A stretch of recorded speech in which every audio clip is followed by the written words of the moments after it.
Seventh topic है bio geochemical cycle और nutrient cycle. तो बायो जियोकेमिकल साइकिल या न्यूट्रिएंट साइकिल क्या होता है?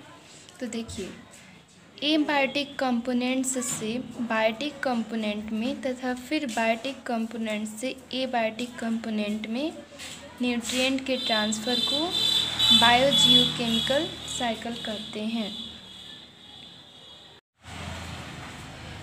यह दो प्रकार का होता है। First, gases bio geochemical cycle and second, sedimentary bio geochemical cycle.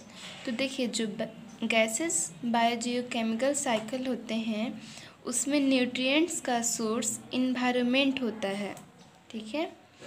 और सेडिमेंट्री बायो जियोकेमिकल साइकिल में न्यूट्रिएंट का सोर्स मिट्टी, चट्टान इत्यादि होते हैं। यहाँ हम अगर इन्वायरमेंट करें यानी वायुमंडल, तो एयर, वाटर से हमें क्या मिलेंगे? न्यूट्रिएंट्स मिलेंगे। और सेडिमेंट्री बायो जियोकेमिकल साइकिल में मिट्टी, चट्टान इन सब से न्यूट्रिएंट्स प्राप्त होता है। देखिए, इकोसिस्टम में पाए जाने वाले कुछ मुख्य भूजैविक चक्र यानी कि बायो जियोकेमिकल साइकिल निम्न हैं। अब वो साइकिल कौन कौन होते हैं? तो देखिए, फर्स्ट है आपका जल चक्र या जलीय चक्र, जिसको हम कहते हैं वाटर साइकिल और हाइड्रोलॉजिकल साइकिल। सेकेंड है कार्बन चक्र, ठीक है। थर्ड है ऑक्सीजन चक्र यानी ऑक्सीजन साइकिल। फोर्थ है नाइट्रोजन चक्र, नाइट्रोजन साइकिल। फिफ्थ है कैल्शियम चक्र यानी कि कैल्शियम साइकिल। सिक्स्थ है सल्फर चक्र यानी कि सल्फर साइकिल। और सेवेंथ है फास्फोरस चक्र यानी कि फास्फोरस साइकिल। अब तो ये मुख्य साइकिल हैं जो इकोसिस्टम में पाए जाते हैं। तो इनमें से हमको दो पढ़ना है, कार्बन चक्र और फास्फोरस चक्र, ठीक है। तो देखते हैं कि कार्बन चक्र क्या होता है। तो देखिए, कार्बन चक्र साइकिल यानी कि कार्बन साइकिल। तो पहले हम कार्बन के बारे में जान लेते हैं। जनरली हम जानते हैं कि कार्बन क्या होता है, कार्बनिक पदार्थ क्या होता है।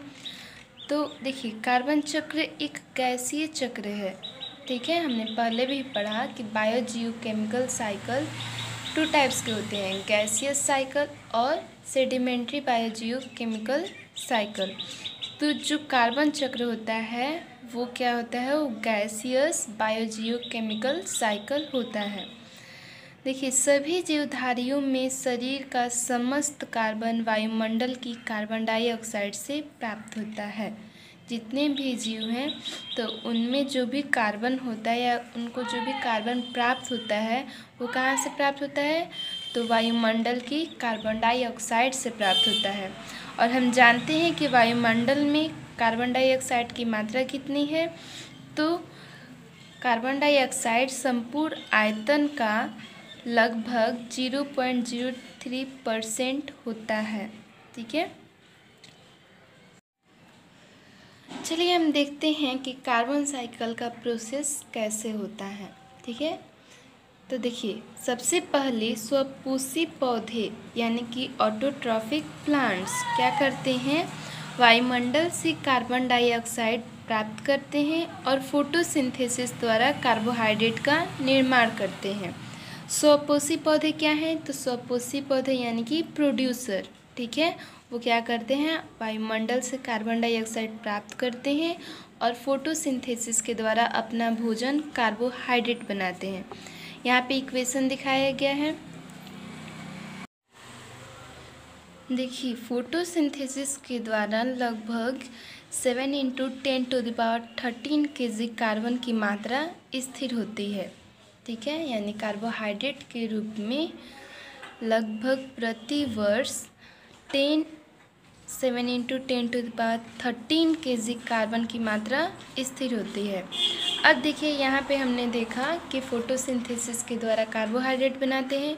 उसके बाद फोटोसिंथेसिस में बना कार्बोहाइड्रेट पौधों से यानी कि प्रोड्यूसर से शाकाहारी तथा मांसाहारी जंतुओं यानी कि कंज्यूमर में जाता है, क्योंकि जो कंज्यूमर है वो किससे खाते हैं, तो पौधों को खाते हैं। तो खाने के दौरान जो उनका भोजन होता है कार्बोहाइड्रेट, वो जीवों के शरीर में जाता है।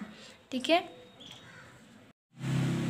फिर पौधों तथा जंतुओं की मृत्यु के बाद इन्हीं मृत जीवधारियों से विभिन्न प्रकार के कवक, जीवाणु इत्यादि यानी कि डिकम्पोजर्स प्राप्त करते हैं। ठीक है। यानी कि जब अभी तक तो प्रोड्यूसर से कंज्यूमर ने प्राप्त किया, और जब कंज्यूमर मर जाते हैं तो उनसे वो कहाँ जाते हैं, तो उनसे वो डिकम्पोजर्स के पास जाते हैं। और इस प्रकार कार्बन डाइऑक्साइड के रूप में कार्बन प्रोड्यूसर से होता हुआ कंज्यूमर तथा अंत में डिकम्पोजर तक जाता है। तो ये प्रोसेस हो रहा है कार्बन साइकिल का। सबसे पहले हमने देखा प्रोड्यूसर में, और प्रोड्यूसर से कंज्यूमर में, फिर कंज्यूमर से डिकम्पोजर में, और अंत में मृत पौधों तथा जंतुओं यानी अपशिष्ट पदार्थों पर सूक्ष्म जीव क्रिया करते हैं, यानी कि डिकम्पोजर्स क्रिया करते हैं, जिससे कार्बन डाइऑक्साइड निकलती है और वायुमंडल में वापस हो जाती है। तो यहाँ वायुमंडल से वायुमंडल तक वापस हो गया, यानी कि एक साइकिल पूरा हुआ। ठीक है। पहले वायुमंडल से उसको प्रोड्यूसर ने लिया, प्रोड्यूसर से कंज्यूमर ने लिया, कंज्यूमर से डिकम्पोजर ने लिया, और डिकम्पोजर ने फिर उसको वायुमंडल में वापस दे दिया। तो इस प्रकार एक साइकिल पूरा हुआ। तो ये था कार्बन साइकिल। चलिए हम कार्बन साइकिल को इस एक डायग्राम से समझने की कोशिश करते हैं, या हम ये कहें कि कार्बन साइकिल को शॉर्टकट में देखते हैं। तो सबसे पहले एबायोटिक फेज यहाँ पे हम देखते हैं, यानी कि वायुमंडल में होते हैं कार्बन डाइऑक्साइड, और उसे यूज करते हैं प्लांट्स में क्या होता है, फोटोसिंथेसिस होता है। तो फोटोसिंथेसिस के बाद ये किस में आ रहा है, तो फोटोसिंथेसिस के बाद इसको शाकाहारी जंतु खाते हैं, और फिर उसको मांसाहारी जंतु खाते हैं, यानी कि अब ये आ गए बायोटिक फेज में। ठीक है।